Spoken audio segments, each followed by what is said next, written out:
Hello, everybody out there in YouTube land.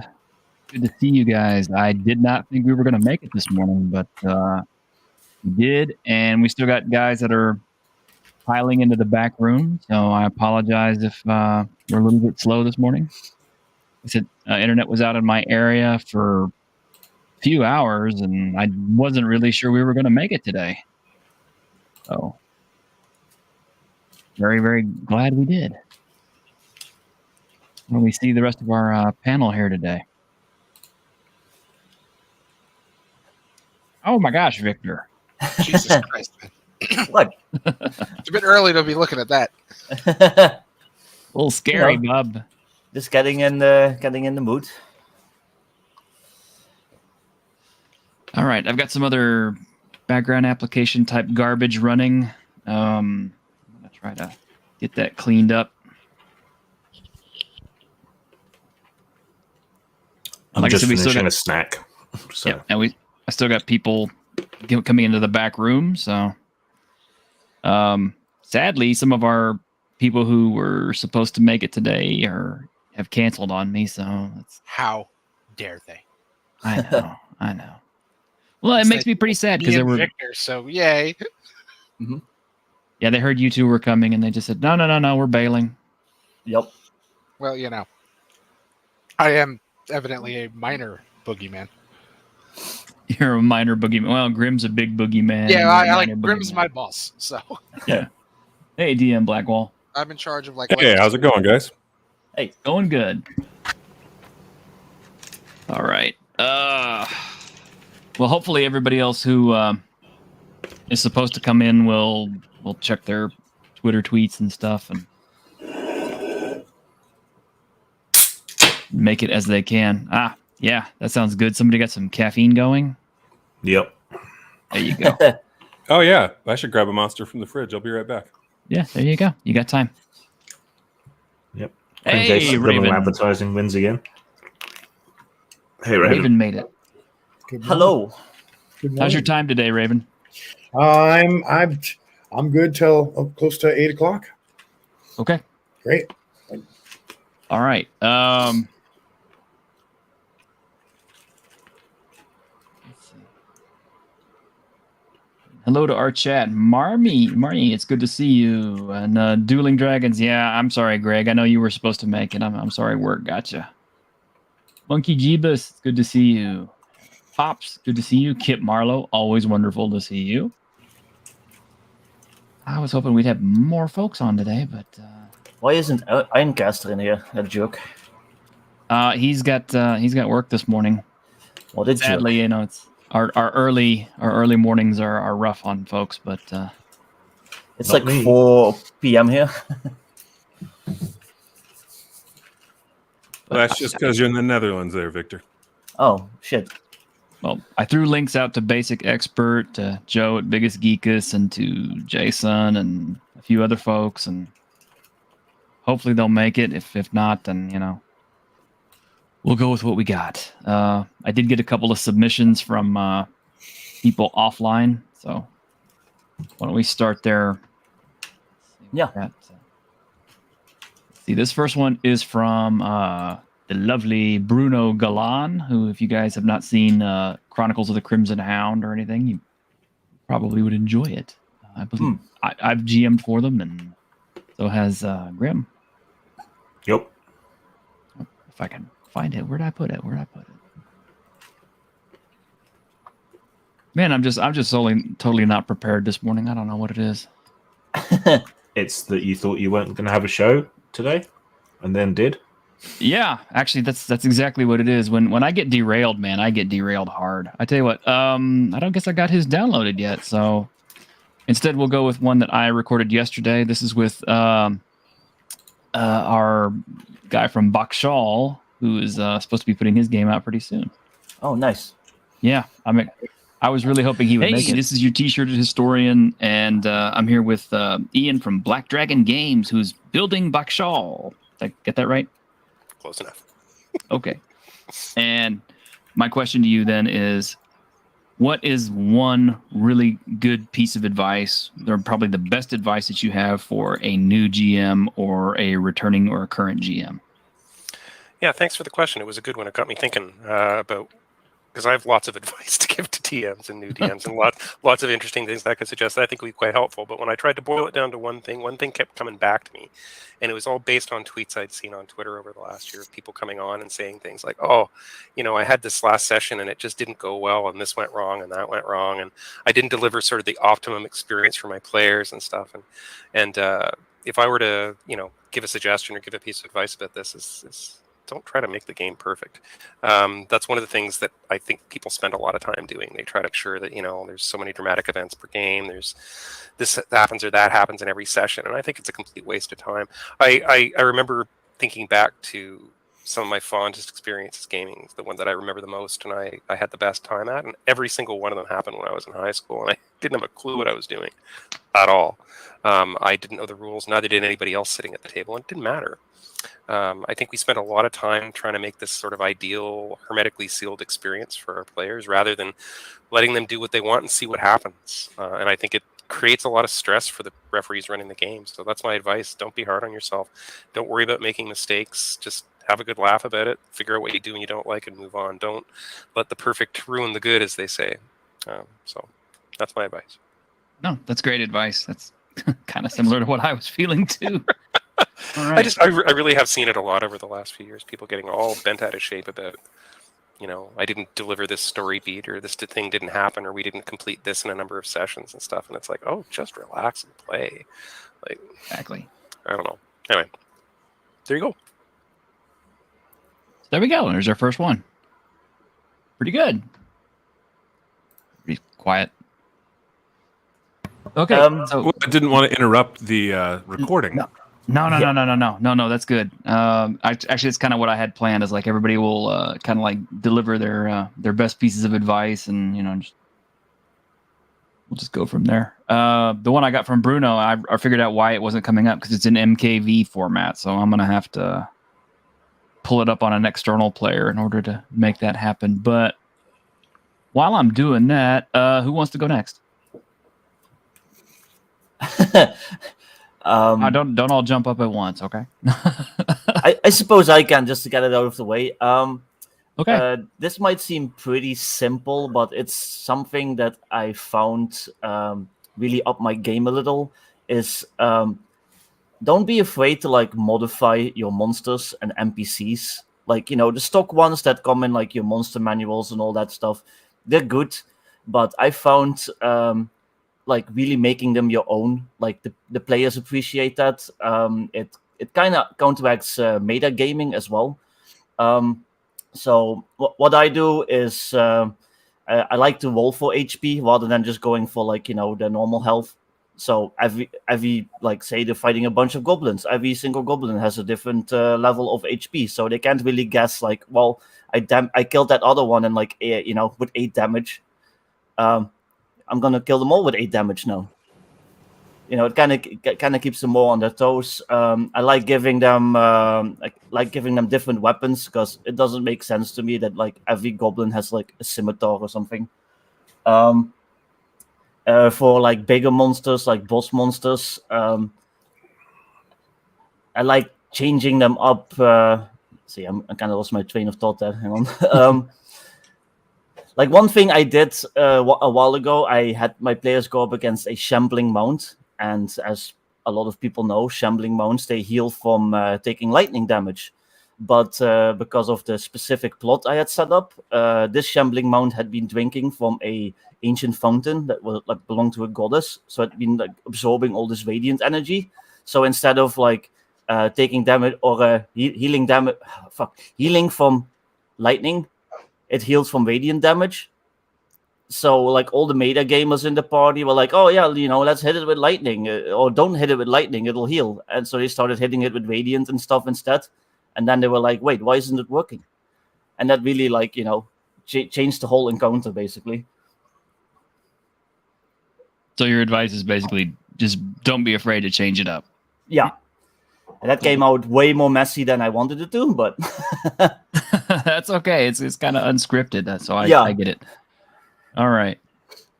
Raven, I know you're short on time, so I'm going to go ahead and put you on the big screen and let you deliver your best advice, okay?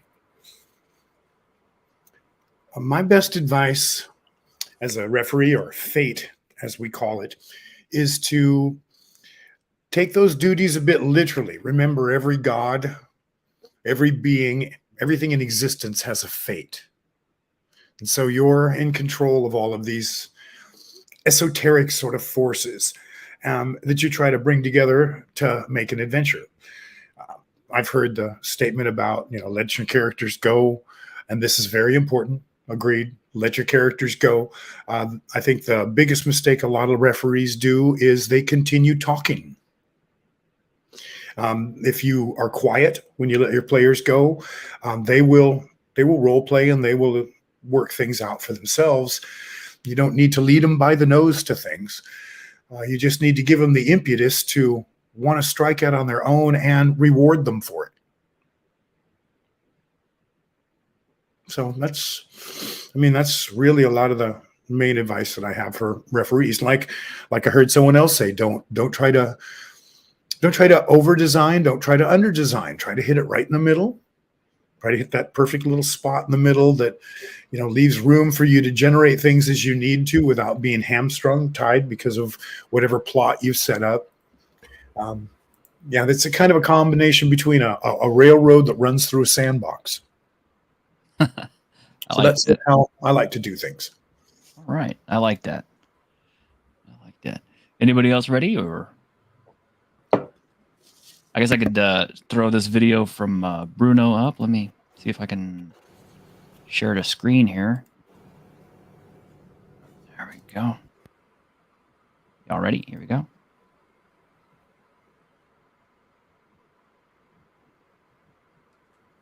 No audio. No audio? No audio. Ah! Okay, hang on. I figured that was a problem. I'm always having a problem with this stuff. But also professional on the stream. Yeah, we're totally pro, man. Well, people that work in laboratories, they say that scientists and everybody say, Eureka! No, most of the time it's, why doesn't this damn instrument work? Yeah. Of all the supported file types, he sends me the one that's in the file that is not supported by StreamYard. So this is like, That's what you get when you hang out with weird foreigners like us. I guess Is so. it on a Google Drive or something? I might be able to convert it for you quickly. No, I've just got it downloaded. It's not a huge file, but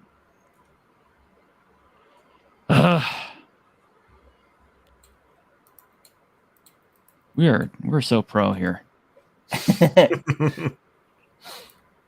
we're so pro, man. It's like, you'd have thought I'd figured this stuff out by now and gotten it all right, but Professional amateurs. I'm definitely a professional amateur. It's fine.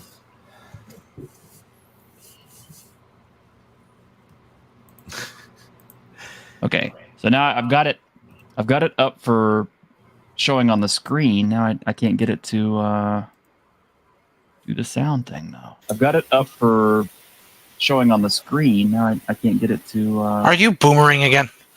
I totally did not. Who did that? Showing on the screen. Now I can't get it to Are you boomering again? I totally did not. Who did What that? the hell is happening? Showing on the screen. We've got some echo happening here. Inception. So I'm not the most familiar with StreamYard, but from what I can tell, your option to play audio is only if you share a video file. So you'd probably have to convert the video file. Your option to play audio is only if you share a video file. I think it's coming to Kringe, Yeah. Kringe! but he's AFK, so you might have to just mute him or kick him out. There you you go. Is it looping for anyone else? No, you're stroking out, Kringe.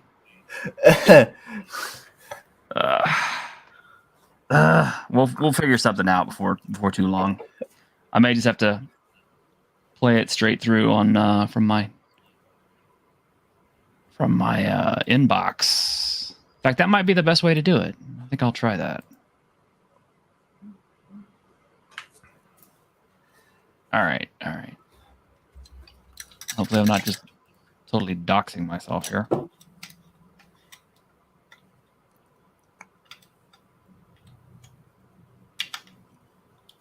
Oh. Oh, well, now I can't preview the... It's one thing or another, dang it. So why? I hate technology. It's so wonderful till it stops working. T-shirt. What I said was, I think you have to convert the video file. Yeah, I don't have any method of converting it very quickly, unfortunately. How big is the file? Let me see. 515 megabytes. Okay. Yeah. It's like I can't transfer it to anybody very quickly. Thanks, Bruno. Oh, well. I guess I'll have to post it up. Convert it later. and upload it to the channel later. Yeah, that's what I'm going to end up doing, I think. Trust Bruno. Yeah, trust Bruno. Stroke. Sorry, having a Ben-Hur moment. Yeah. All right. Kringay, are you actually ready to go, or? I'm here at the moment. Okay. Well, What's your advice besides Is it a yes the or no? small angry Asian woman with a can of Monster And cigarettes. and cigarettes? and cigarettes. I don't know. I missed what everyone else said because I was on the phone, but mostly I just aim to have fun. I mean, I don't pay attention to rules. I don't care. As long as the table's having fun, I just go with that. I mean, I'm high prep, but as soon as I get to the table, I wind up throwing all that shit away because my players tend to be... It's like herding cats. I can appreciate that. That actually sounds like better advice than you think. I mean, it's a game. If everyone's not having fun, what's the point? Point indeed. Also, I throw dice, so you got to be careful of that. Yeah, you throw dice. Hey, Ironcaster previewed those silicon dice. That sounds way too soft to throw at somebody. Well, that's what I was thinking. He was perfect. If you picked up some of those silicone dice, you could use those and throw those at players, and maybe they wouldn't sue you afterward. I have a couple of metal ones. Why would I downgrade? Because the metal ones will kill. Stay alert, people. stay alive, table. Raven, make sure you write this into the next copy of Cinnabars. Like, don't throw dice at your players, especially if they're made of metal. Yeah, use a slingshot. So the comment about the rules and stuff. Remember what the second edition of the World of Cinnabar is famous for: the worst rule in RPGs. And the worst rule in RPGs is a great irony. The referee should follow the rules. That's the rule I wrote. And if you don't follow the rules, the players can call you on it and get double experience for your mistake. This has been considered the worst rule of role-playing, and I find it a great irony that the worst rule in role-playing is that the referee should follow the rules. It's one of the reasons why I wrote Cinnabar. I was so furious at dungeon masters who did things like destroy artifacts because they didn't like how well you use them. Things of that nature. Very upset about that. And so I wrote a rule that said the referee has to follow the rules, and if you don't, you get called on it. If you get called on it, you got to give experience. And I have been quoted as I've been told many times that that's the worst rule in role-playing games, that the referee has to follow the rules. I find that it's just insane. It is an irony. And if the entire community says the worst rule is you having to follow the rules, then the entire community is FO'd. So that's where I'm at with that, about that particular belief. I still believe the referee should follow the bloody rules. That's why I bloody well wrote them. I spent 11 years writing them. I spent 40 years writing them. Follow the bloody rules. So I have a friend who gets very upset when the GM doesn't follow the same rules. Consistency is where it's at.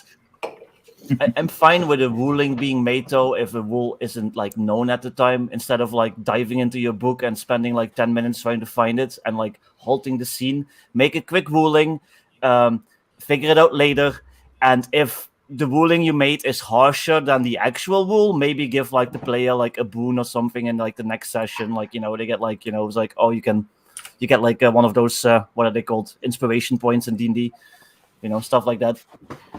Yeah. What the heck a gold inspiration point. What the heck is this? Compensation, like your double XP. Huh. Basic expert.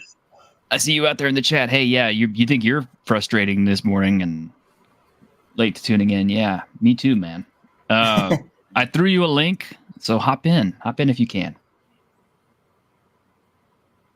Yeah, even just to give your advice, your basic expert advice. Basic expert advice, yes. And Das Wolfen, if you want an invite to the panel, let me know. I'll hit you up on Twitter.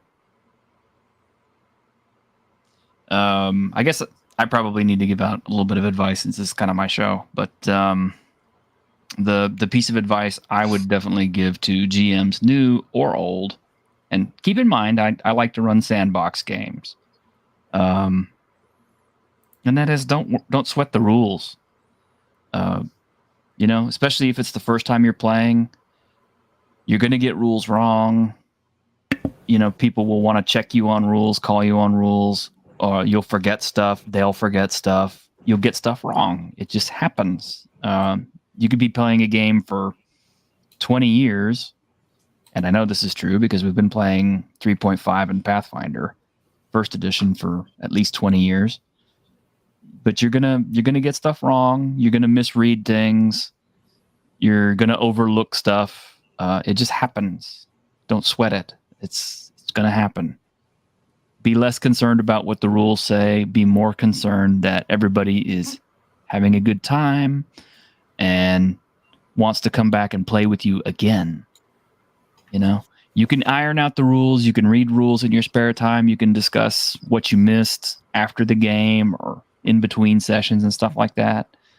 And even if you have rules that people don't like, you can discuss keeping them, throwing them away, or modifying them to suit your tastes. But don't get hung up on the rules, man, because the rules are going to change. And this is from system to system, game to game. Even if you play the same game all the time, new editions will come out, errata will drop. I've never seen a rule system yet that was not a constantly evolving creature in one form or another, whether it's from the GM's purview or from the actual creators of the game releasing updates and modifications to their game. And that's the best advice I can give. We got the basic expert. Yay! Hey, I'm glad you made it. Thanks. We'll give you a little time. Oh, Raven, you're muted. But rejoicing. Yeah, that was good advice. Oh, thanks. Better than mine. Mine was I'm just a stumbling, mumbling fool. So, well, I have a little bit of practice. It's sort of just exactly the opposite of mine. Which is good advice in and of itself. Dramatic irony. Dramatic irony, yes. DM Blackwall, what you got for me? Well, I would say to make sure not to take stuff that happens in the session of a given game personally. Like if your character dies or bad stuff happens to it, or when you're running the game, if your players just trounce an encounter that you thought would be super hard, not to freak out about it. I've seen a lot of younger DMs who I've mentored kind of go through that, and I have to tell them, hey, look, plan better next time. All right. I still go through that sometimes, but yes, that's good advice. Yeah. That's probably one of the reasons why I don't believe in challenge ratings, because I've never seen a challenge rating that actually held up to a party. It's like, pre-written. My best example, pre-written adventure for 3.5. The party is supposed to face a blue dragon, and they've already they said, okay, well, this is an adventure appropriate for levels like 7 to 9 or whatever. Characters are all like about 8th level. Blue dragon, very first encounter of the game. I thought, okay, this is going to be cool. It's a blue dragon. Well, the players get initiative on the dragon. They killed it before it really had a chance to do anything. So I was like, okay, That was kind of anticlimactic. It had a chance to look shocked, which will be cool when they mount its head on a wall somewhere. Kinda. Oh, and we got some outside advice here from Greg, from Aries. My advice as a D&D DM is not to just read the player's handbook, but the DMG and the Monsters Manual too. So many DMs don't bother. I promise you find things that will improve your game. Yes, I agree. I agree. Those DM's guides are not written just to, look pretty. I'm especially going to say... No game designer writes it to be just pretty. No, those rules are important. Yeah. Mm-hmm. I'm also going to say that one of the best DM's guides I've ever read, aside from, of course, the original, is the Castles and Crusades one, because it has a ton of content that you can add to your game or not use in your game, but all of it is really good, and it will help your game a lot, tremendously. That's kind of redundant, isn't it? A lot, tremendously. Basic Expert, are you ready to go? Sure. It's just GM advice. Yeah, your best piece of a GM advice for new GMs, old GMs, players. Best piece. Oh man. So I don't know. What I've learned, I guess, from me personally, and I always like to preface anything I say is like, this is just what's worked for me, so it may not work for you. Because I'm not one of those one true wayers or whatever, but I used to come from that more modern story gamer sort of element. I'm still waking up. It's been a rough morning. It's okay, man. It's okay. It's like I went in with lots of prep, and then the players inevitably come in and like muck up your plans. And I think when I made the switch to old school games, older editions and retro clones and all that stuff, I realized like, wow, the way this game is built is different than the way modern games are built, in that there's a lot of tables, there's a lot of like low prep, in my opinion.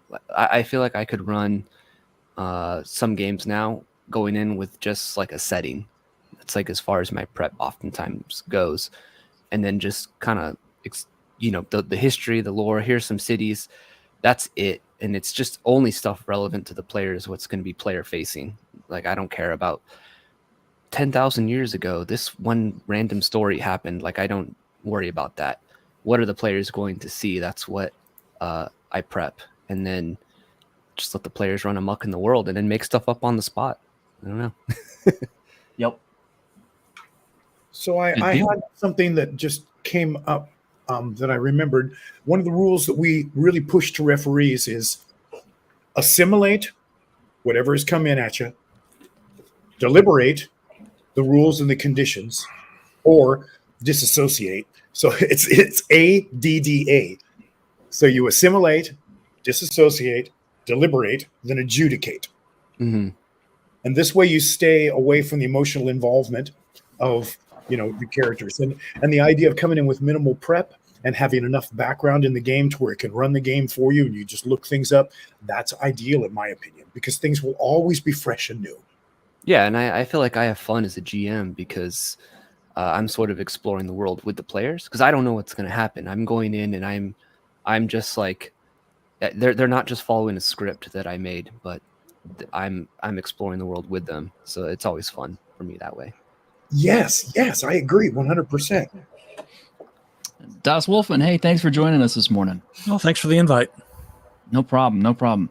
You got some good advice for us, or your best piece of advice for new DMs, old DMs, players? Well, the number one piece of advice is to have fun, because that's the whole point. While it can seem overwhelming to be a new GM, I've been there. Of course, it's been many, many years. Like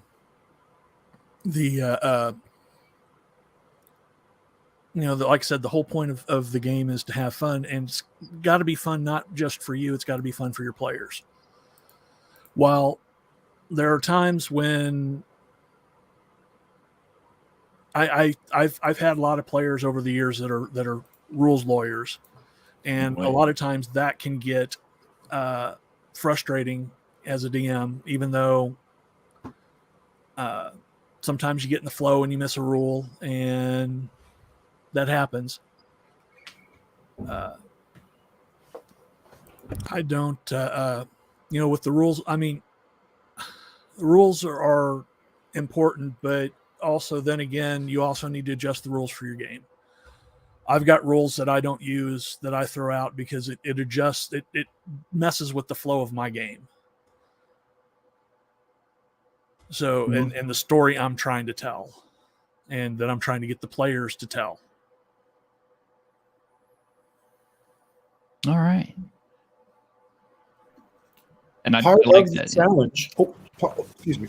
Part of the challenge for a referee truly is having your story work out the way you've envisioned it. It's very challenging sometimes without having to lead them by the nose and force them. That's why I don't do that anymore. For me personally, I don't worry about it. Well, I'm running 5th edition for some friends, and I have a habit of overbuilding the world. That way, in case they go someplace I don't expect, I've got something there. I had a whole plot line laid out, and it was thrown out the window and had to go another direction just because they went to a different tavern than I expected them to go to. Mm-hmm. You can always recycle that as long as you've got the maps and all the stuff. I'm always recycling stuff that the players didn't go to. Oh yeah. Yeah. The trick I find for me is that I'm great at improvising, not so great at remembering what I improvised. Yes. That's why the next session. So I think good note taking while you're improvising is really important. I always keep a little notebook behind my screen, or if I'm not using a screen, just near me, and I'll write down like, oh, I just named this random made up NPC this, and he does this. Like, jot it down real quick. So keeping notes is I think important if you're going to go the improvised route. It's tough when you're generating random worlds on the fly and you have to come up with random cities on the fly and random people on the fly, random instances on the fly, and then you've got to write those down and remember them. And remember, the guy's got red hair and green antlers. I improvise and then just forget it. I don't care. I'm like, you know what? Let's just go. Fuck it. And if they remember the next session, I'll give them bonus experience or something. Not that I use experience, but they get bonus experience. I actually use the players to help me remember. What I do is I give them access to my session notes, and so they can actually see what I wrote down. And if I forgot to write something down, they could tell me. Have you seen the jokes where the referee's notes are, remember to get laundry, I forgot to pick up the kid. Right. I luckily have a player that takes notes for me. That's an intern, Victor. We call that a by fate. It's a person who's by fate next to fate, and they help them with the rule remembering things. I've usually had too much improvisation juice when I'm GMing, so I tend to forget things the following week. Improvisation juice? Is that like code for like vodka or something? Usually whiskey, but yeah. He's drinking constantly. He's probably drinking right now. No, I only woke up like 50 minutes ago. Good morning, Raven. Good morning. What's going on, everybody? Hey, well, we're giving out our best piece of advice for new DMs, old DMs, players, etc. People who play role-playing games. You got something ready, or you want to? Oh yeah, Okay. absolutely. All Just 3 points in particular. Number one, adventure books are your friend. No matter, like, if you're one of those people that's just pressed for time, you don't have time to prep an adventure this week. That's what those books are for. And there's no shame in getting them. There's no shame in using them. That's what they're there for. Grab one, even if it's like a basic fantasy adventure anthology. Those things, I can tell you from reading them, they're chock full of great ideas, and it'll leave minimal prep up to you. And you can actually follow Raven's advice, which I think he was given to John earlier, which was great, and I love it. It really takes the emotional investment on something you've built. It just takes that out. Number two, the players are not going to sit there and look and go, oh, you're running out of a book. They're gonna remember how much fun it was. And that's why that DM screen is there. So you can hide it if you really want to. And number 3, that's what it's really all about. Just have fun. You know, this is an escape from all the crap that sucks. So just get your head out of it for a little while. And if someone insists on interjecting real world stuff, just, you know, be diplomatic and be like, you know, I really don't think you're going to like this adventure very much because we're not doing that. You know, this isn't going to be your table. All right. When you said Raven's advice, that threw me off for a moment because I forgot that there's You're another too- Raven. So I was like, wait, he's talking in third person now? That's really weird. So who's That's not- hooning and who's mooning? Yeah. If I start referring to myself in the third person, you'll know I've made it. Yeah. Raven says. The Raven says, know your damn role and play it, barbarian. All right. Grim, you ready? Yes. I bet you've got a really good piece. So Well, okay. So there's a bunch of different things that I could have gone with. And every time I write a book, it seems like I emphasize one different piece of GM advice in that kind of section of the book. So it was a bit troublesome to come up with something because there's just so much, but a lot of people have covered interesting things. But therefore, since brevity is the soul of wit and tediousness the limbs and outward flourishes, I will be brief. And that is my advice. Brevity is the soul of wit. Don't overdo it. You can take that a bunch of different ways. Like, don't over prepare because things, as people have said, go off the rails quickly. But it can boil down right as far as room descriptions and things. This has been on my mind a bit as I close in on the end of Whitechester. But there is a tendency in a lot of modules and from a lot of games masters to over describe everything. So you info dump the entire room on people and it's just overwhelming and there's no way they can hold all of that information in their head. So keep it simple and give them room to explore. So you don't have to give all the detail on everything in the room all at once. Wait for them to ask questions and then follow up. So you might just kind of set the scene and the mood emotionally. It's a small chamber with a broken window. Glass shards have been scattered inward onto the bed. There's a smell of damp. There don't seem to be any furnishings other than the bed. Right? You don't need to describe immediately what covers are on the bed, whether the smell of damp is coming from this room, or what it's coming from. Unless they ask for the Unless they ask and then follow up. Yeah. Another aspect of this is if you over describe something, this can be kind of a two-edged sword. You can do that to draw a player's attention to something, to indicate almost subconsciously that that's an important thing that they should go and investigate. But you might not want to do that. You might want them to be on the ball and to spend time exploring the room. So you can use the way in which you are brief or verbose as an indicator to players as well. But yeah, to sum up what is turned out into being an ironically long-winded explanation, brevity is the soul of wit. all talk right. less as a referee. Yes. I try and get my descriptions of the initial room or hallway or whatever as a first glance, just what you would see in a first glance, and then after that, let them ask questions, let them make their rolls for investigation, whatever, perception, depending on what system you're using, of course. Yeah. Ironically, Twitter is actually good for something in this case, in which it can teach you to be brief. And to pack a lot of information into a small amount of characters and space. So it's good training. It's about all Twitter's good for, but yeah. Or you can practice just go into a room in your house and think, how would I describe this as a scene? What immediately leaps to mind? Good that can be writers, good practice. good writers show it; they don't tell it.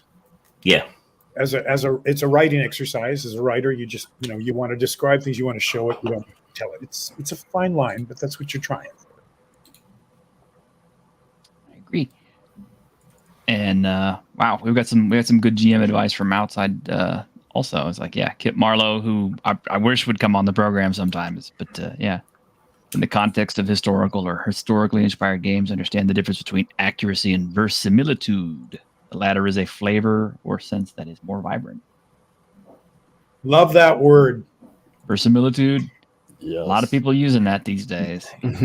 That's what I call plausibility in my games. Not complete accuracy, not complete mechanical accuracy, but just believable in the context of the game and the genre.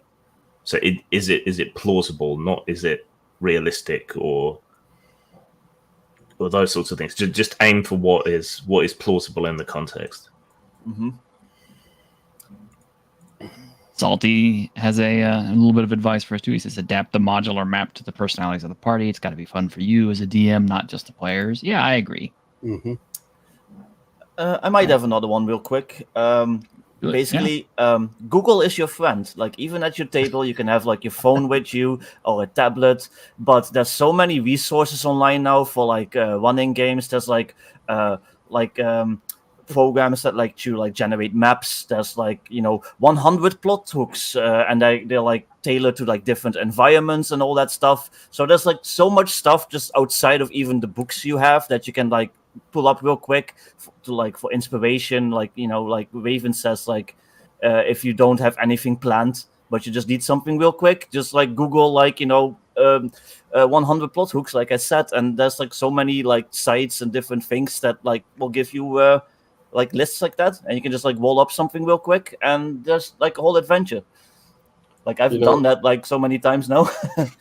To add to that, there is one other piece of advice I would give, mostly to DMs or GMs, as it were.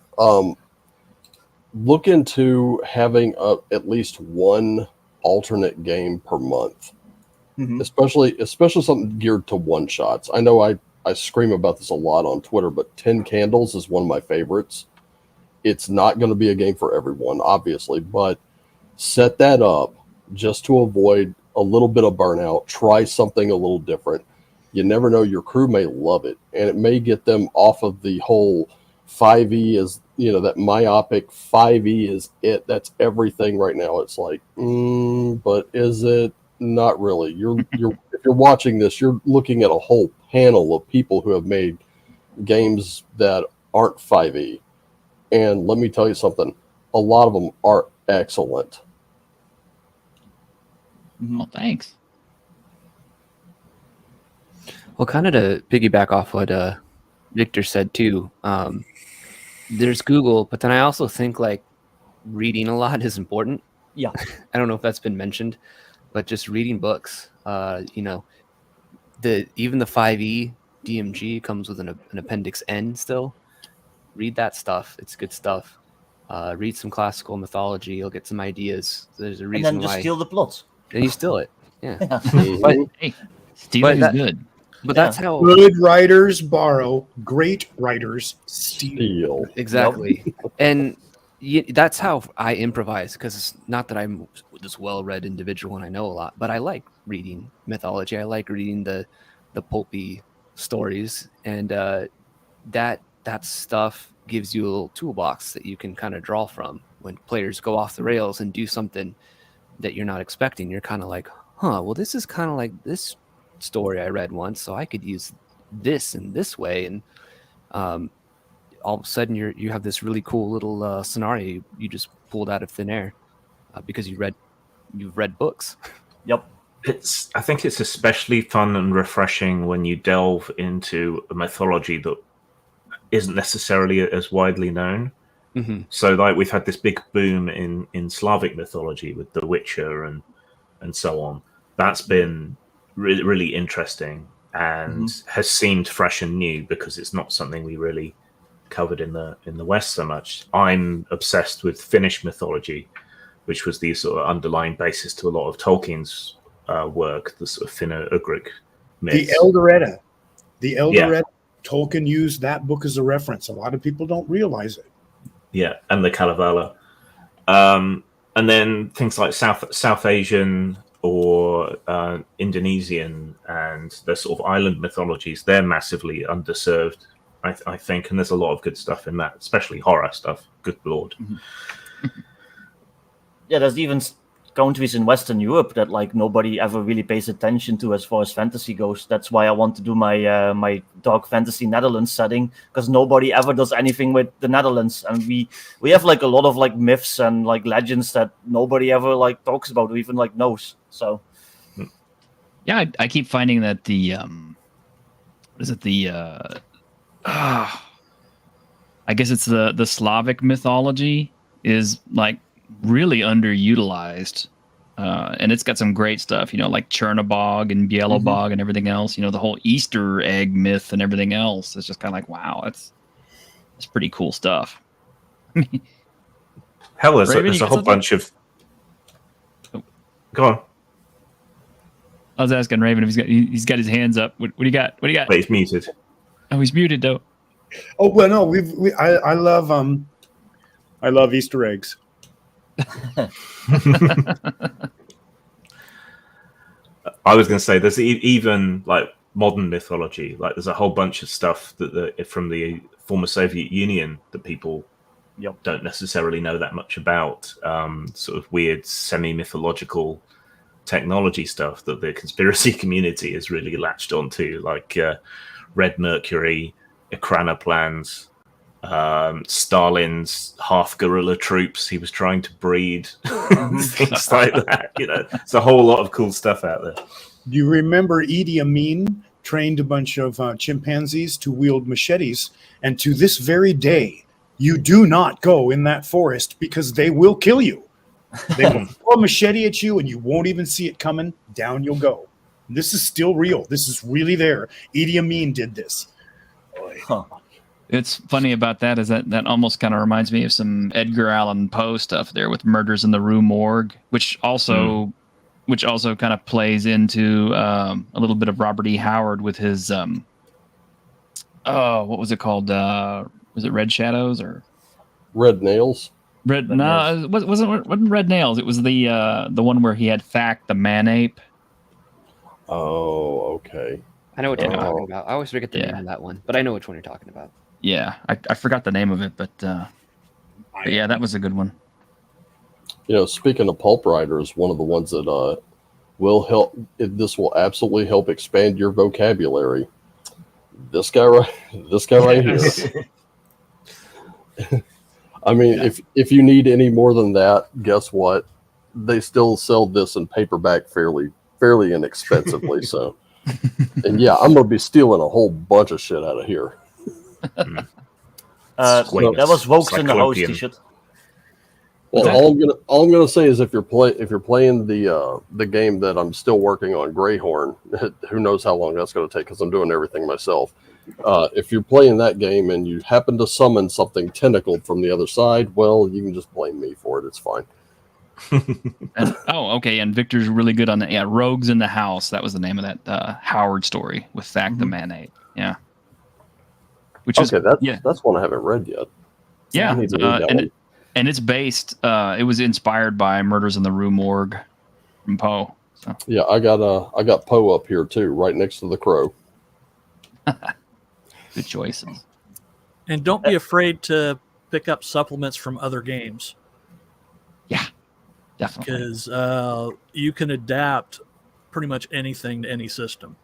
Mm-hmm. Well, yeah, that's like I was telling Raven last week. Even though I never actually got to play Cinnabar, that didn't stop me from cribbing some of the ideas from it to use in other games because it's a really got some really great, rich lore and history and some really fantastic ideas, especially with the whole world ship and everything.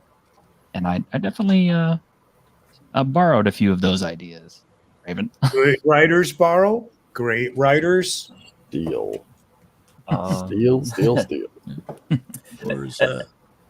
We always said to steal from one is plagiarism. To steal from many is creativity.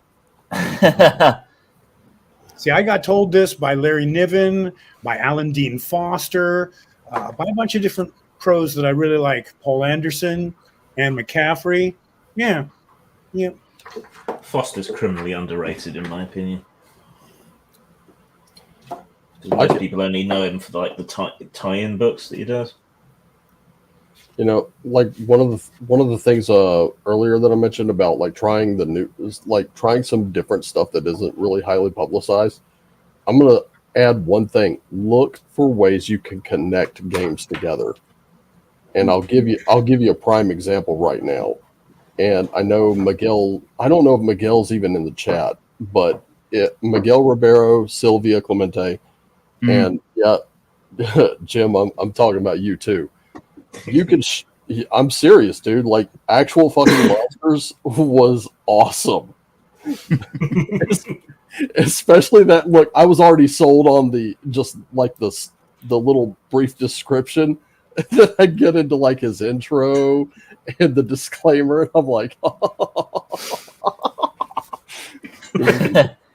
yeah, I was like a kid at Christmas. But yeah, you could take something like 10 candles. And if you're just out of setting ideas or none of them are working, set that thing in St. Cloud, start grabbing some ideas from actual fucking monsters or Rexploitation or something like that. And you can literally just build your own game out of like 3 or 4 books. Throw Monster of the Week in there if you want to. And it makes for an excellent game. And also it forces the DM to be brief and think on their feet. And that'll at least give you a gauge of where you're at in your GM ability. That way you know what to look for in the next session of whatever, if it's 5e, basic fantasy, whatever it is you're running, you'll kind of know what you need to, adapt to later. Mm-hmm. That's the beauty of the OSR, I think, is because it all roughly uses the same system. That makes it even easier to like string books together. Like I could take, my stuff and just add the Invisible College and maybe some of Grimm's stuff and have like a whole complete like new setting. Yeah. Flail Snail is perfectly acceptable. Mm-hmm. Yeah, I still got to get a copy of Invisible College and Book of Antithesis, because I still want to run that horror game that makes people go, what the fuck just happened? What if they were trolling you? What? Monkey Jeebus. I guess I got trolled. No. I mean, Green Gay had to drop. He had real life issues are coming up on him. So. As somebody who has been trolled for 40 plus years. Like, go ahead, troll, name call. I don't care. All right. That's for me to. No, monkey. No. Bad monkey. Bad monkey. No. Bad monkey. Down. That's a different kind of trolling.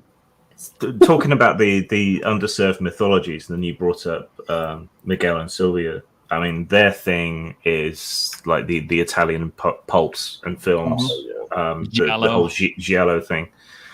Yeah, it's not exactly pulps. It's a little bit later, but it's similar in a lot of ways. And giallo cinema is heavily influenced by it. But these Yellow Jacket books that used to be sold in Spain and Italy and places, that's what they're into, and it gives you a window into that world that you don't necessarily get otherwise, because a lot of that stuff wasn't translated. So mm-hmm. And I've admitted on more than one occasion that a lot of my stuff is influenced by not only just Howard, but just by 80s fantasy films. I mean, come on now, who show of hands or here if you haven't seen Sword and the Sorcerer and haven't wanted to give somebody a triple bladed sword that shoots swords.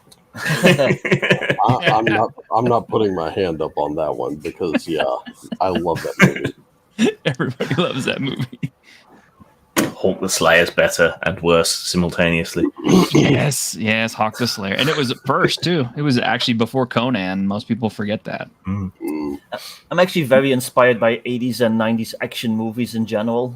that's probably why my whole like love with like guns and stuff comes from. So just You watching guys Arnie know- run around with a machine gun. You guys know that we lost a stuntman in the filming of that movie.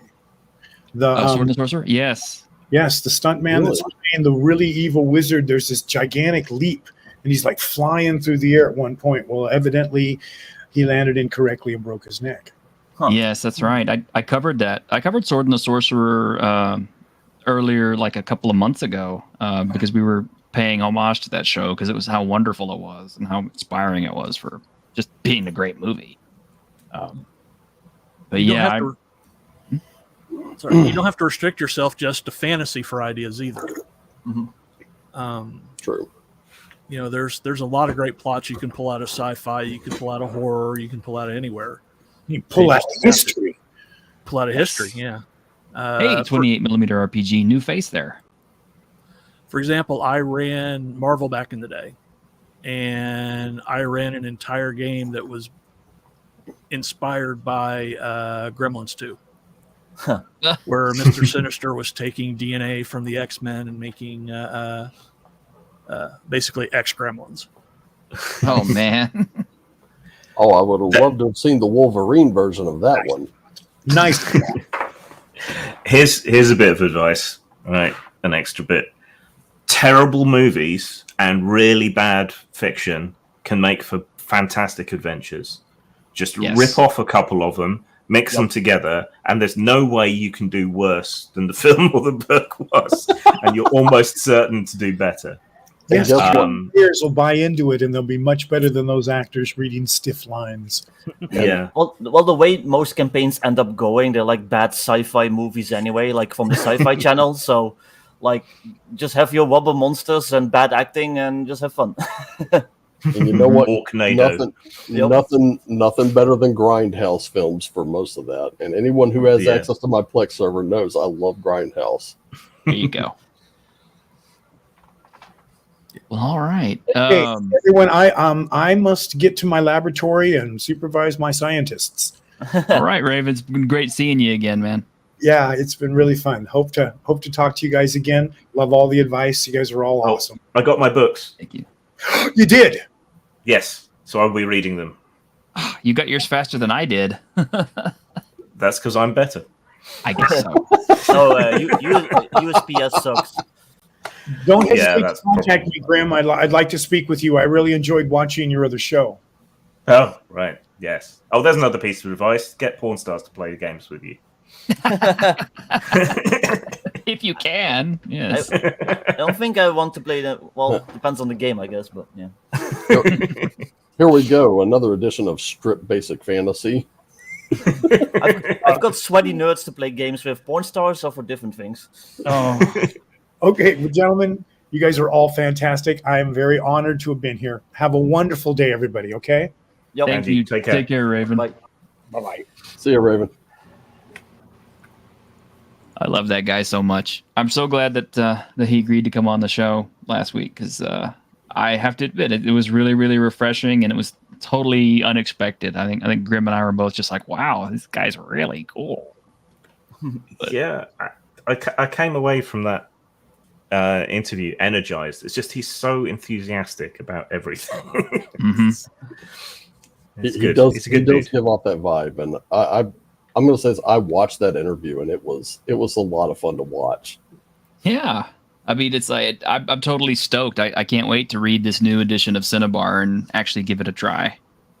Actually, That's a name I've seen it pop up, but I know next to nothing about it, and it's the only reason I haven't looked into it really yet.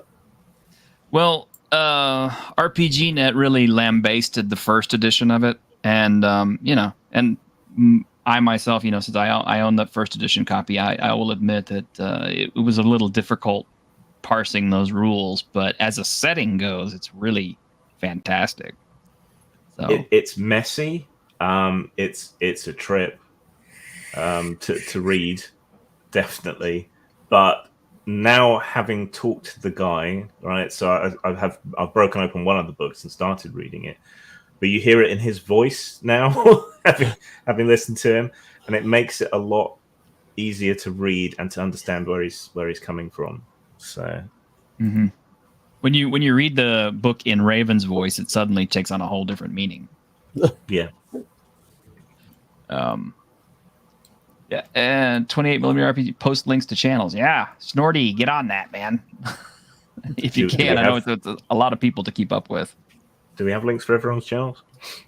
I'll drop mine in the private chat. Yeah, if you throw them in the private chats, I will make sure they get posted. So.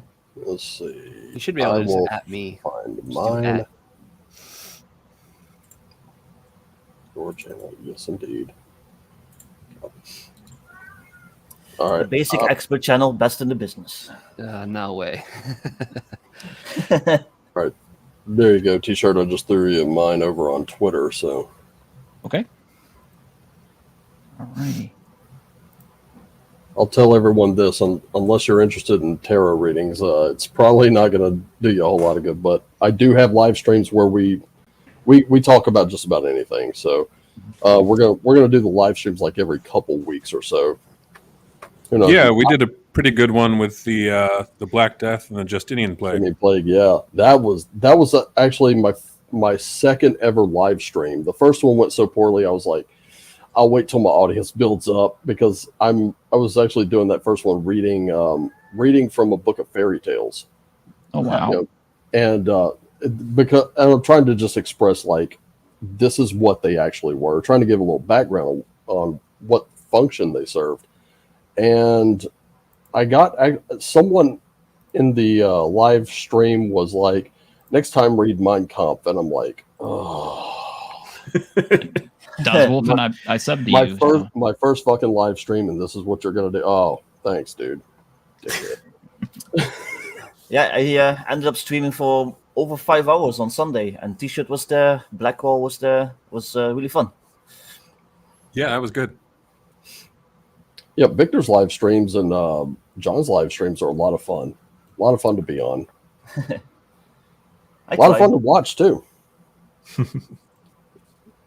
I hope to be doing more streaming and videos once I've got Whitechester in the bag. Speaking of, there are only 3 entries left to do. So I need T-shirt to finish up and a couple of other people who are helping me out to finish up, and then I can start editing. Well, I am kind of inspired, actually. I'm probably giving it away now, but I need to finish it. But I read your but after reading the thing for the granary that you want me to do, I'm going to change it up a little bit, because I was watching a little bit too much Texas Chainsaw Massacre. So yeah, you're going to have a Miller. This is going to be an American Return from Transportation with Clockwork Legs. Is that what you're saying?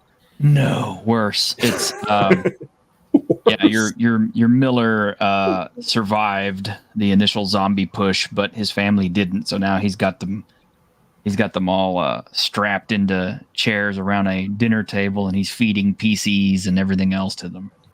Nice. Cool. Sounds good. Yeah. We're gonna have fun with that. And that's what I mean too about stealing ideas from old films and everything else. It's like, I stole that straight from Texas Chainsaw Massacre, but there's other stuff that you can happily appropriate from. Yeah, even old like 40s and 50s B movies, they're pretty tame by today's standards. But if you take the idea and dial it up a bit, it can make for great horror scenarios. A great horror scenario that I'm seriously gonna steal. I just gotta watch it again. Hellraiser Inferno. Oh yeah, that movie was nowhere near as bad as people made it out to be. The thing that I think upset people with that movie was there was just a lack of Pinhead. There was a lack of the Cenobites that we were all used to. Mm-hmm. But they didn't show up till like toward the end of the movie. But look at how surreal that was. I mean, this was more akin to like Jacob's Ladder, which in itself, I remember seeing that as a kid with my dad, and I was like, at first I was a little confused by what went on, and then I watched it again probably about 2 months ago, and I was like, oh, that's fucked up. I wish someone would do a Weave World or Imagica series and do it justice. I mean, one of Barker's stories that I really loved was The Body Politic, which they did do a version of on some horror anthology show. And it should have been good because it's a great story and they had Matt Frewer in it. But it was rubbish. It came across comedic, which it wasn't really. A good series of movies to use for like plot fodder might be Phantasm. Those movies are creepy with the tall man and stuff like that, and and those creepy orb things that chase you and drill into your head. Hey, Joe! Joe made it. Yep, fashionably late. That's all right. At least you made it. But still fashionable. Yep. Yeah. Literally, it was 10 minutes to show, and I'm like, oh, it's show. I gotta get going. I gotta get up. I get going, and then just gone. And then I wake up at 10 after 8, and I'm like, oh, damn! It's just that flying through the air, landing in your pants kind of motion. Well, I honestly didn't think we were going to make it today because my internet was down in my area, and I was telling Grim, I was like, dude, I don't know if the show's going to be able to go on today. So, but it fortunately came up just a couple of minutes before time to go, so I hurriedly got everything together, and yeah, we had a few people who had to cancel on us, unfortunately, but I'm glad you're here. As I drop in, I'm surrounded by august company because we got Blackwall and Wolfgar and Expert and Grim and Victor. It's like, oh wow, people I've actually spoken to. And you missed you missed Raven CS McCracken. He was just on. Oh crap! Yeah. So essentially, the room had 2 Ravens. Yeah. Well, I mean, if we'd have had somebody named Odin in here, I can put my eye patch on if you like. Yeah. and we have Das Wolfen, so if we had another wolf, we totally would have. I mean, Fenrir, keep him away from me. I got my fuzzy face on, so wolves are here. All right. Well, and Joe, don't worry about being late. Take a cue from Cyberpunk. It doesn't matter whether you botch or you succeed, as long as you look good doing it. That's right. Right. Yeah. That's working out for Cyberpunk so well. Oh, come on. Well, okay, we can exclude the video game. Oh, okay. If we're excluding the video game, then yeah, no, it's 100% true. Video game's actually pretty awesome, though. But yeah. I mean, hey, look. Half-Life 3 is coming. Sure. I don't believe it. Shots fired. Well, all right, Joe. I'm gonna put you on the spot. I want you to give us. I want you to give us your best piece of advice for new, old GMs, players, etc. I in fact have been agonizing over this greatly, but I've got it. Because it's a thing I've noticed in community recently. Be holistic in your gaming. Play as many games as you can in as many systems as you can, often as a player with as many types of GM as you can. I know that there's a lot of disconnect, a lot of antagonism between quote-unquote storytelling gaming and dice role playing for this idea that you're not a storyteller and you don't tell stories and that sort of thing. But just like writing, just like fiction making, you learn how to do it best by reading all kinds of books, all kinds of fiction, all kinds of subjects. Same practice in different discipline. You get good at game, whatever your game is, whatever your preferred system is, by playing as many games as possible and learning as many ways as possible. And then when you actually sit down to use your GM thinking cap or your player thinking cap to respond to the unexpected situation, you have the widest possible net of experiential information to draw from. All right. Yeah, that's good. I like that. And that's like every single week, when we do this show, it's like I try to tell people, it's like there's more than 5e out there. There's a lot more than 5e out there. Well, I am currently running a Vampire the Requiem game. The joke. The joke is I was told. Some friends wanted a game. They literally grabbed me made a server without telling me, threw me on it, and said, "Hey Joe, you're here now. Run game." It's like, oh crap. And that isn't how now people get promoted in my game. Is we literally grab them and go, "You're an assistant now. No, you don't get to complain. You're gonna do it." It's like, oh crap. And I jumped on the official White Wolf Discord because I hate myself clearly. And it has a game finder on it, right?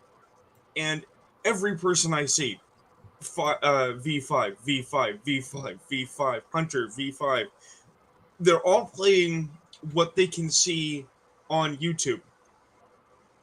And, you know, the few experienced players you find, some of them are like, well, I want to play V20 or I want to play something, but it's all in the same sphere, right? And I have found a couple of people where they're like, I'll play anything, I don't care, I just want to play something World of Darkness, and I'm open. And I've grabbed them and go, have you heard about Requiem? And they've been like, well, no, I haven't. And it's like, well, come this way. Let me, you know, seduce you with my wares. But it's because they honestly think that there's like a bias. Like, you can't get a game unless you play the approved game.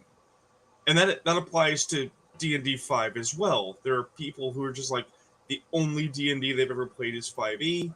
They honestly think that they don't need to read the GM book, or they actually think that not reading the DMG is a mark of honor, which it's not. No. Or they believe that if they tried to play other games, OSE, actual old school, whatever, what have you, that someone will get mad at them, right? And this runs counter to my experience growing up, because I'm a second generation gamer. Grew up in the cradle doing this with my folks. My parents used to tell the same story. They like to play Paranoia, right? And if you actually escaped Alpha Complex, they'd just swap over to playing Gamma World directly. The idea being that the bombed out, irradiated hellscape that's outside Alpha Complex is just Gamma World. Yeah, that's fun. Right? Nice.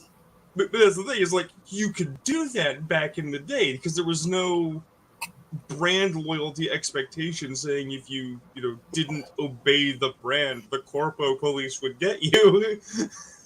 And there still isn't, but people think there is. Well, they've also tied brand to politics these days. So if you play OSR, a lot of people will be like, "Oh, so you're a fascist?" And I'm like, "No, I just like first edition." Shut up. Yeah. Well, we were having a conversation over on Gilded most recently, as you may recall, about a certain I struggle to call it a game called Thirsty Sword Lesbians. Mm-hmm. I went and got it. I physically got a hand of it. And let me tell you, it does hurt your brain to read. It's up there with Fatal in terms of offensiveness. Oh, but wow. The one thing that nobody mentioned to me in the laundry list of things that's wrong with it is it's powered by the apocalypse. Now, I've had debates with people. Some people like Powered by the Apocalypse. Some people feel you can do a lot with it. I don't like the playbook system. I really don't like the idea of you playing a role and you're getting punished for being outside your role. I was introduced to the playbook system through Monster of the Week, where they're like, you can play the nerd, the cheerleader, the jock. And it's like, and if you do anything outside of that specific role, you are penalized by virtue of not getting bonuses to the ability to do those things, right? And that's sort of the thing of it. Is my problem with Thirsty Sword Lesbians isn't that it's offensive, which it is. It isn't that it's gross, which it is. It's also just a bad game. Being a bad game is the actual sin. That's another good piece of DM advice, though. We've got a bunch of creators in here. Buy our games. Definitely. Okay. Well, if you want to, I mean, they're okay, I guess. I want to check out Whitechester. I actually heard of it before I even knew you, and it actually took me a little bit to like tie the two together. Like, oh, actually, this is the guy that's doing that thing I saw. Yeah. It's just a shame, I nearly died. I've been really ill for a year, but we're nearly there. Yeah. I mean, being being poor, I will freely admit that the Dungeon Topless is the closest I've ever gotten to possibly actually paying for adult content. Just because I hear nothing but the idea that not only do the young women get nude, but they also actually play D&D and get really into it. And I'm like, yes, this is great. It's a very specific niche. I think we can hear John's kid. Yeah, John's got his kids running around. Sorry. It's all right, buddy. One piece of advice I'd like to offer, kind of piggybacking Absolutely. off of the Powered by the Apocalypse stuff. I do have I've got Monster of the Weekend, the Tome of Mysteries. I haven't been able to read through them yet. So, I like the concepts and everything like that, and that's all good. But here's a piece of advice I'll give to DMs specifically. Learn to ignore some rules that just don't work for your table. Rip those things out. You're not going to break the game. If you're playing Monster of the Week and you're like, man, I hate that they pigeonhole this type of character, then ignore that rule. Let the characters do what they want. And you guys want to put a penalty on the jock for getting the least bit interested in the science that might save his ass. Well, good luck enforcing it. I mean, that is really really solid because again, over here in the World of Darkness sphere, that is a problem I ran into. If you're not familiar in the Chronicles of Darkness system, they have this idea of beats, where every time you get a beat, it's 1/5 of an XP, right? And it operates on this idea that you'll have lots of opportunities to get beats for lots of different things, getting conditions, failing rolls, that sort of thing. Except contextually, failure systems don't work because often the price for failure is far in excess of I just failed a roll, right? Contextually, it's often, oh crap, if I lose, everybody dies. If I lose, I get thrown in jail and I don't get to proceed on my quest, all kinds of things. And there's aren't enough conditions to stack up to get beats, so you never get XP in Chronicles of Darkness. And it's a real detriment to an otherwise ably handled game. So I just ignore the beat system entirely and give fixed XP awards for end of session. And again, I played Vampire the Masquerade with one GM, and one of the things he did I thought was really brilliant was the points and flaws system. The way he worked it was you could choose as many merits as you want, but you have to literally in points balance it out with the same amount of flaws. So you could have 5 flaws, but if you've got 10 merits, as long as the point totals equal out, you're fine. It was totally acceptable to him. And that was my 3rd or 4th game, and I was that's when I kind of realized, wow, okay, that's something we can do. Cool. Okay. And I literally took it with me. I'm just saying it's the same thing. Again, there is no corpo police, guys. There is no strange, jackbooted thugs that are coming on ropes from the ceiling, smashing your front window and take you to gamer jail for manipulating the rules in new and interesting ways. Yep. I'm training some dudes up right now, so. Oh, okay. Those Dutch special services.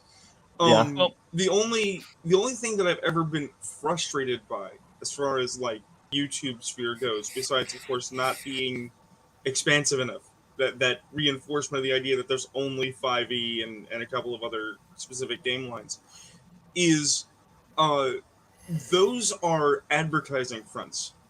They should be teaching the basic game, and then they don't. They teach adulterated, modified versions of the game that give a false interpretation of how game is. At your personal table, it should be highly flexible and different. In your advertising space, it should be extremely standard. And I would like it personally if that standard was a little more serious. I think the LOL random is a real problem. Yeah. I wish that a lot of these streamed games and things were less produced. I wish that they gave more of a sense of the authentic experience, because I look at a lot of these streamed games. I mean, Critical Role's obvious, but there are others that do this as well, and they're massively overproduced. you know, Yes. obviously scripted and so on. And honestly, we give a more accurate representation of what sitting down and playing a game is like on Tabletopless, right? than a lot of these things do. And that's one of the things I love about it. One of the things I aim to do with it is to present, you know, a warts and all vision of gaming where people go off on random tangents or waste whole sessions doing stupid bullshit, you know, because that's what happens at real tables. And sometimes you can't remember the rule, and you spend 5 minutes desperately looking through a poorly laid out RPG book, and then just say fuck it and make a quick ruling, you know, on the fly. You know, these are things that happen in real D&D, real RPGs, but don't happen in streaming games mostly. That takes a specific sort of person, though, that's willing to like lay out their flaws for like an audience. Not everyone's able to do that. Some people just want to like, you know, like I want to look cool. Like there's 600 people watching me. I don't want to be like some stumbling idiot, like, you know. So, Well, go ahead. Two more pieces of advice. Number one, Grim does it really well with actual fucking monsters, where he literally tells you, the book's in your hands. There's nothing I can do about what you do, but this game is meant to be a certain way. That's a good thing to tell even just a potential player, because now they know, okay, no one's going to look down on me for either playing a game this way or running a game this way. But it's probably not going to, he's just letting you know, it's probably not going to work out the way you think if you play it differently than the way I wrote it. And that's it. Yeah. You know, this is your book now. You do with it what you will. And I love that philosophy. But go ahead. Guys, we got a real GM here. We got Mark Ryan. Wow. Mark! Hey, Woo! Nice. Hi, everyone. Hey, boss, Mark. can I have a job? Gotta get in there. Gotta get early. Wow, Mark, this is such a surprise. I'm glad you made it. Yeah. Jason asked me to drop in, and so I thought I'd say hi before I. Mark, get my love day. that hairstyle, man. Love it. Can tell everyone how wrong we are. Now, Joe, what were you saying about Vampire the Requiem? I was saying I'm running it, and I'm surprised at the number of people who haven't heard of it, and I'm also surprised at the number of people who are reappraising it after when it came out, being like, "This is different. Let's not listen." Okay, so as a complete vampire or the World of Darkness noob, if I wanted to like run it, which version should I start with? Are we asking this just so that me and Mark get into a fight? Because I've never met the man before. Second edition hardback. Yeah, I do. I would always run the second edition hardback. Okay, there you go. I think it stands up the test of time, but you have to play it sort of in my style, where you're not trying to do these long combats. Like people make a roll once in a while, and you do a lot of role playing, and but it's not meant to be this roll 100 times in a combat. It's not that kind of game. Yeah. I've always wanted to play. Every time I was supposed to, it always fell through. So all I've ever gotten to play with is like the PC games, like Bloodlines. And I really love the setting, but I just never had the opportunity to actually play the games. Yeah, it's funny. I live in Central Asia, and I travel around a fair bit of the Middle East. And no one really role plays that much. But if you mention Bloodlines, everyone knows Bloodlines. Yeah. Yeah, the game's awesome. Well, I asked Giselle, I'm in a meeting, sweetie. I'm in a meeting. I can't.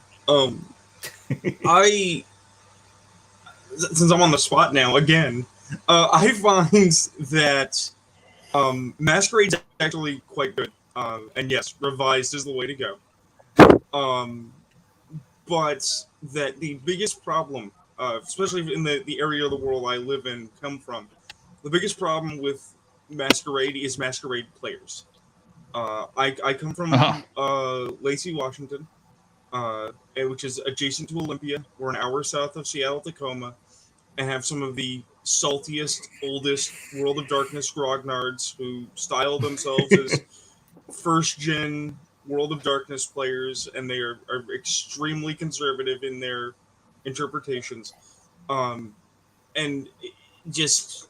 not interested in new people and new ways of doing things. So then when it comes to like, okay, well, what about modern vampire and modern things like V5? It's like they've gone a different direction. It's not the same. So like there's a nebulous hinterland where what's really vampire exists, right? If you're playing Masquerade, but finding that quintessential game is a little more difficult than it should be, because a lot of people have different interpretations on how that gets made. Yeah, I mean, a lot of gamers, like that's the whole old school Renaissance thing, right? Like a lot of gamers want to play the games of their youth, right? And there's nothing wrong with that. Like you should play how and what you want to play. And yeah, sure, it makes it harder to find people to play with, but everyone, I think there's a huge amount of nostalgia for people who in their middle age want to, they're I don't know if stuck in their ways is the right way to put it, but they definitely want to play the way they're used to playing, and also a lot of people just don't want to learn anything else. Right? Well, look, I ran into that.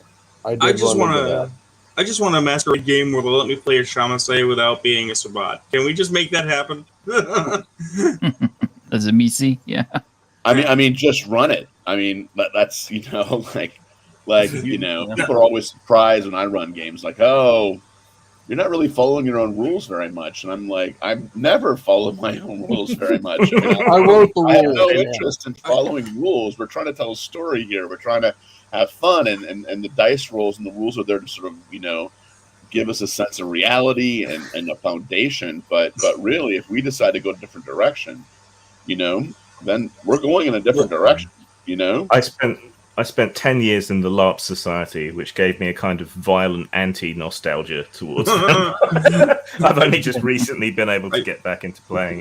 By the way, I think I've cracked the code on LARP, and we're coming out with a new LARP system that uses tarot cards, basically. Oh, neat! With words on them, and I think it's going to completely.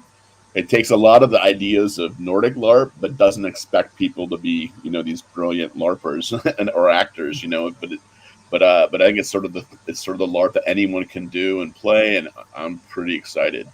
So we're Raven and I just got excited.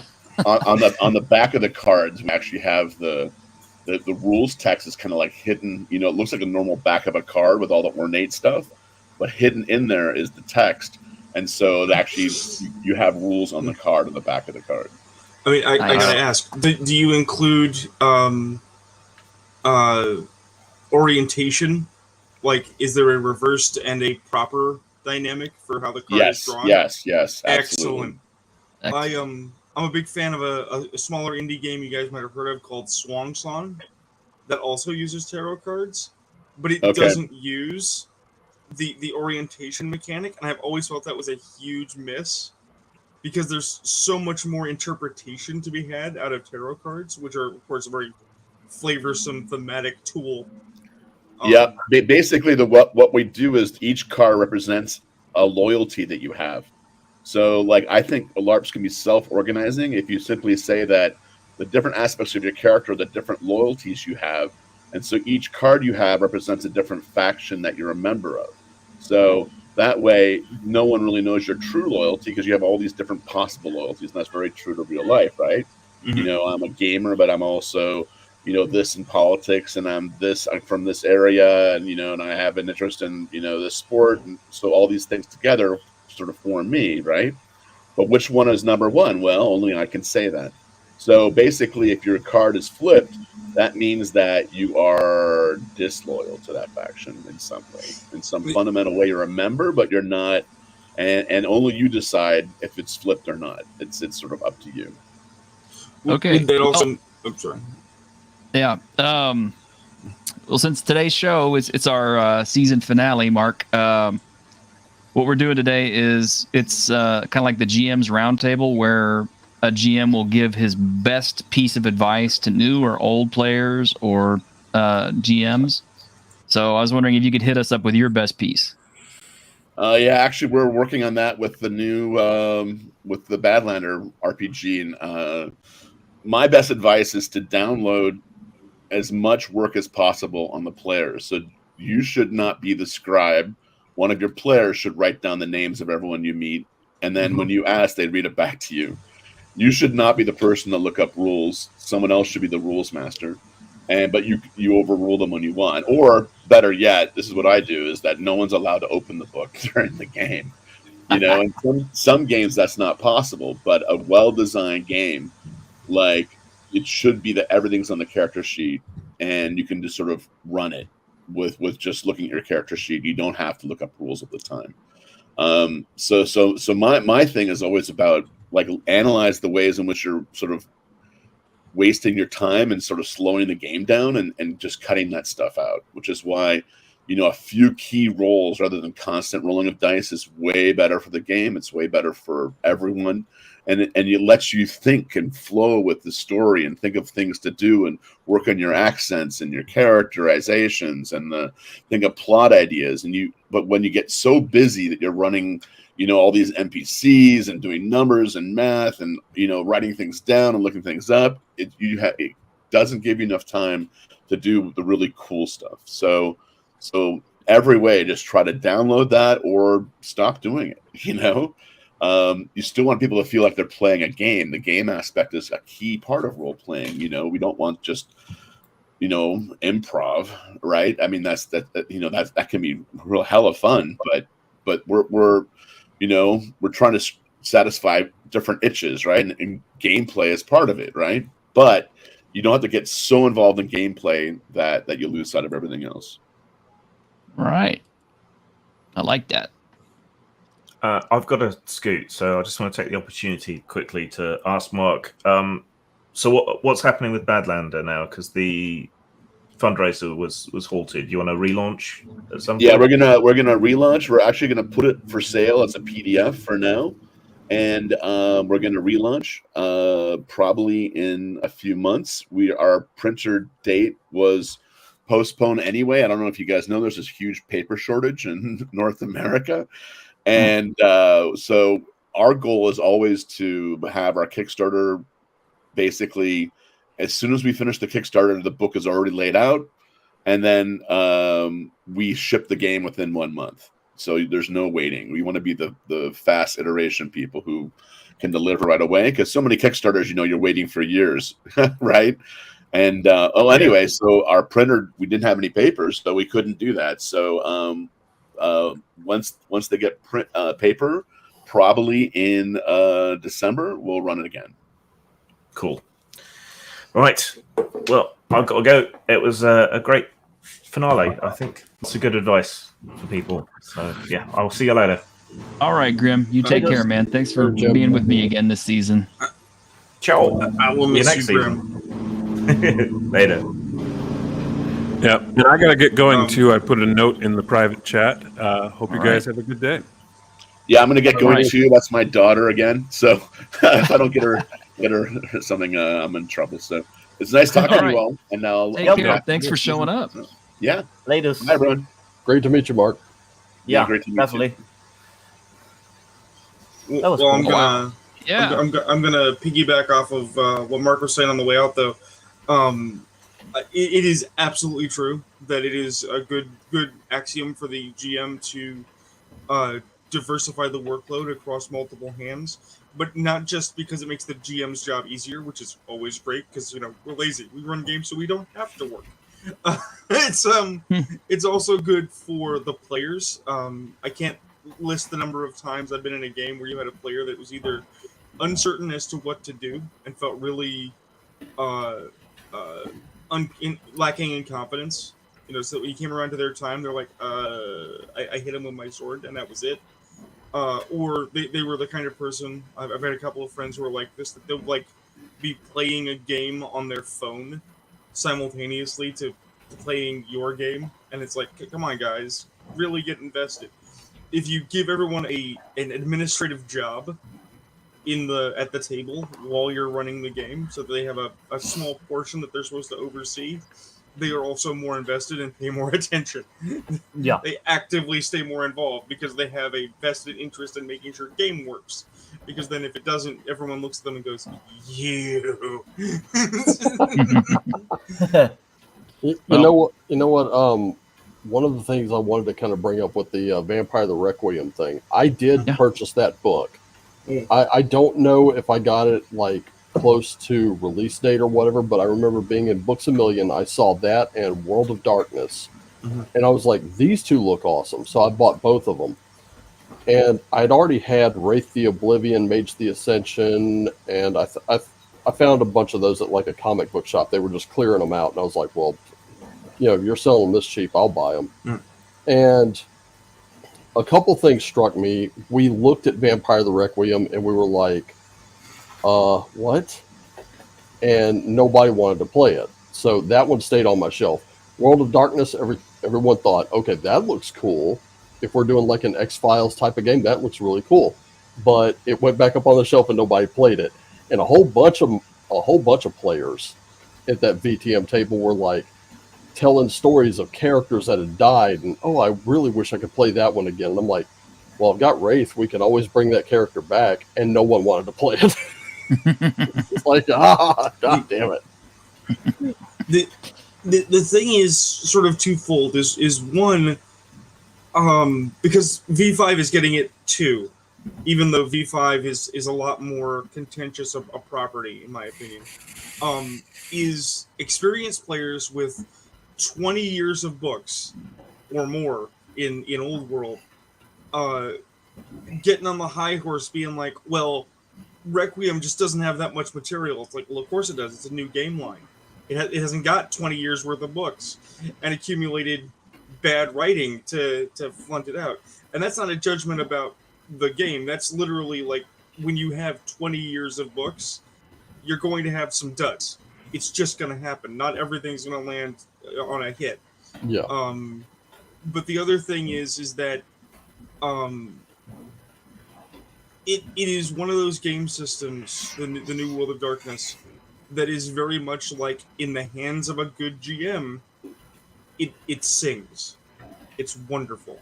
But I mean, that's true of any game system. So that's not really a value on, is it a good game? And finding good GMs is hard. There are a lot of ill-trained or inexperienced GMs who will make a game come off as awful. I didn't play Apocalypse for decades because my first exposure to it was so bad when I was 15. Well, let me ask you this. As far as V5 is concerned, like, have you read it? Do you have any experience with it? Oh, I actually own it. Oh, okay, great. Let me ask you this. Okay, I played VTM probably way more than I ever played D&D. Of course, I lost all of my RPG books in my move from south to northeast here. No. I know, yeah, and that included all my second edition AD&D stuff, and that hurt like crazy. Here's my question for you though: if I wanted to get back into that game, would V5 be worth it? No. Okay. Get VTM 20th anniversary edition. Some people on a Discord I'm on right now are actually planning a game using V5. If you got to jump into VTM, jump V20, it's basically revised with some tightening up, and it actually gives you all the information. The problem with VTM 5th Ed, but the problem with V5, really, when you boil it down, is there are some design decisions that just don't work. Hunger dice are counterintuitive because you're blessed with suck.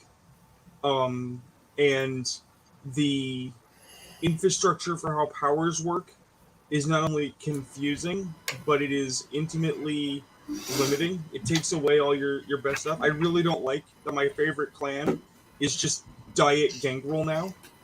But then because the Fleshcraft is hidden in Protean, so anybody with Protean can take it. It's no longer special. But then the big one. There's a there's a lot of stuff about V5 I don't like, and the main thing I don't like is the hunger dice, because Right. used to be back in V20 and Vampire. It was like a game of personal horror, and you had a humanity score, so you knew if your character did bad things that they were going to lose humanity. Now you've got the hunger mechanic, which is always going on, and it's kind of like, oh, you blew your hunger check and you totally tore this guy to pieces while you were drinking him dry and everything else, and it's like, but it's not really your fault because the dice were bad to you. Right. You snuck so well that somebody ended up dead. Good job. I just thought that Discord did V20, not V5. The other thing, and this is the big one, because Mark was just talking about there's a paper shortage on, and we're all feeling the economic pinch of just stuff that's expensive. Gas. There's the core book, there's the CAM book, there's the Anarch book, there's the SI book if you care about the Second Inquisition, which is neat. I've got Fall of London because I bought a package. All of these things have valuable add-ons in them, even though Fall of London is an adventure. And there's, the Blood Gods, the Hakata, and there's Chicago by Night that has La Sombra in it. The Sabbat book is offensive. Not because they said, we don't want you to play Sabbat because Sabbat are villains. That's superficially similar to when the Sabbat were originally released. They were originally just, GM only. It's not because they don't include a bunch of mechanics for playing the Sabbat. It's because they gave an entire book to alternate paths of morality and the philosophies thereof, and no mechanics whatsoever for using those.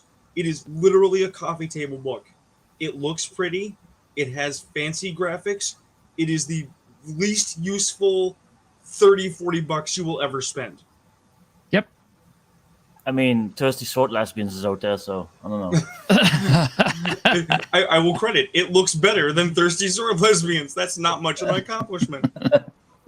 That's not exactly a high bar to, jump over there. But quick question: where can I get V20 that's not Drive-Thru RPG? That's the only place I know of. It's from Onyx, from Onyx Path Publishing. I don't think you can get it directly from their website, but who knows if Biggest Geekus gets his Big Geek Emporium going, and Onyx goes on with them, and you might be able to get it from there. And there's other sources jumping up that are going to compete. So I'm hoping to also get a physical copy of Iron Sworn from Big Geek Emporium if that happens too, because that was another book I really wanted, and then DTRPG did what they did, and I was like, dude, peace out. Yeah, I don't know if Joe's still in the chat, but I'm still here. Big Geek, no, the other one, Joe from Biggest Geekus. Big Geek Emporium is looks to be shaping up. He made the 2000 goal, so to basically get like the basic site, and so yeah. Yeah, and as far as like Old White Wolf, I do have a lot of PDFs, but the problem is they do not read well, except on a very, very big screen. It's just they were so art heavy that the text on a screen just almost blends into it. Yeah, V20 is a little cleaner. I've used it. I've used their PDF with like a Kindle, and it works great. Well, I mean, again, if we're gonna segue into just talking about companies and products, I find it really offensive that a company can have a property that is 20-ish years old or more, and it's like, we're gonna go PDF and print on demand, and then the PDFs that you get are pronouncedly less qualitative than the ones that could fall off of a truck if you sail the high seas. I am a fan still of a game system by a company called Sanguine, and their PDFs are offensively bad because they're a small indie press, and the owner clearly doesn't want to shill out for somebody who could just make PDFs well.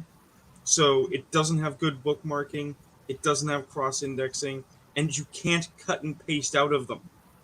Which means if I'm at the table doing virtual with some people, because there's just no way we're going to get to the table physically today, I can't cut and paste specific text from specific abilities to put into that chat to go like, this is how this works, move on. And that's not serving your customer. Which I suppose can bring us back around to subject by saying, as a GM, serve your customers. Your customers are your players. Yeah. Well, with that, I think we're getting close to time. We had a lot of people who left us, but we had some really good advice. We've had some great GMs on here and some great creators. And this is the season finale for Dungeons and Discussions for this year. So it'll go on hiatus again with just a few postings here and there as I get time during the year. Are you still doing the Saturday show? Oh yeah, Saturday show is still going to be going. Saturday show is still Week in Geek. Yeah, that's still going to be going strong. But Dungeons and Discussions will go up on the shelf for until next summer. Drunkenly crashing that then. Yeah, that's fine. That's fine. And anybody else can, feel free to come crash me on Saturdays, and we'll talk about something. If you got some geek, you're going to get your geek on. Mm-hmm. But other than that, I'm going to be limited to either unboxings or just general discussions about things here and there. But no big interviews or anything. I don't think for the rest of the year. Well, you're always welcome to come on Sunday, and I'm sure Basic Expert won't mind if you'll come on Monday sometime on this show. Yeah. Be cool. And there's always the bi-weekly Saturday morning tea with Raven, so all of you feel free to just jump on in. Hey, tweet me, hit me up, DM me. Yep. You know where I'm at. I know where you're at. I will find you, and I will tweet you. The same goes for me, and I believe I am following you. It's just throw a tweet at my face, and if I'm available, I will absolutely come waste time. All right. Well, thank y'all guys for hanging out with me and making this last show for the season a really good one. I think a lot of people, we didn't have a lot of people who tuned in, but I think a lot of people will catch the replay and they'll be going, hopefully they'll be able to pick up some great advice from you guys. And, what can I say? Just, thank you. You guys helped me make the show what it is, and I can't do it without y'all. So, yeah, you're welcome. Thanks, man. Thank you for having us. All right. No problem. And with that, thank you very much for another great season of Dungeons and Discussions, and we will see you next season because we will definitely be back. Woo! Bye, everyone. Look, the Dungeons and Dragons ride!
I thought he was going to get hit by it this year. I guess not.